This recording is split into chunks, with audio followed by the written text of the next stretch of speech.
Неліктен ғарыш қара түсті? Себебі біреу электр ақысын төлеуді ұмытып кеткен ғой. Жоқ.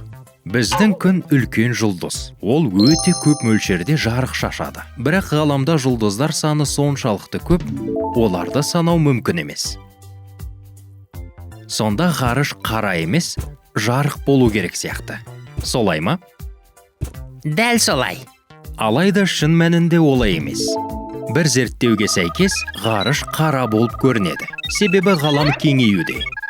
Бұл кеңею жұлдыздардан шығатын көрінетін жарықты соншалықты созады. Ол біздің көзімізге жеткенде, біз оны көре алмаймыз. Көзіміз бұл созылған жарықты қабылдай алмағандықтан, ғарыш бізге қара болып көрінеді.